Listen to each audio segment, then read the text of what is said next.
discussing opioids and substance abuse disorders. Specifically, if you guys don't know, we have already covered previous substance abuse videos as far as alcohol, barbiturates, and benzos. So this is going to be our fourth video pretty much on substance abuse disorders. And on our YouTube channel, you can find the playlist with all these videos and more for the USMLE Step 1 psychiatry video. So go check it out. And while you're there, don't forget to like, comment, and subscribe to our channel if you guys like what we are doing.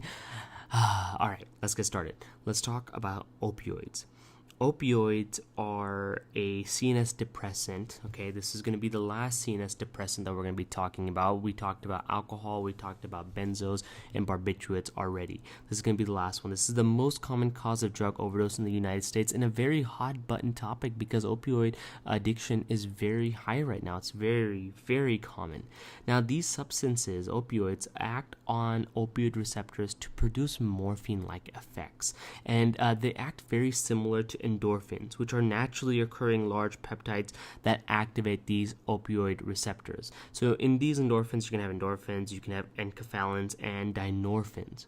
Now, all of these things are going to activate the opioid receptors. These are found on your central and peripheral neurons, and we're going to talk about the side effects of both the central and peripheral neuron opioid receptor activation.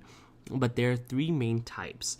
You have the mu receptor, which has a high affinity for endorphins, which is pretty much what opioids act like. Then you have the delta receptor, which has a high affinity for enkephalins, and then you have the kappa receptor, which binds to dynorphins. Now, when it comes to them binding, they have some effects on the nerves, which include euphoria and reduced pain. And they do this by two main mechanisms, and this is pretty important. This is something you should definitely know and have a good understanding of when it comes to the mechanism of action of opioids.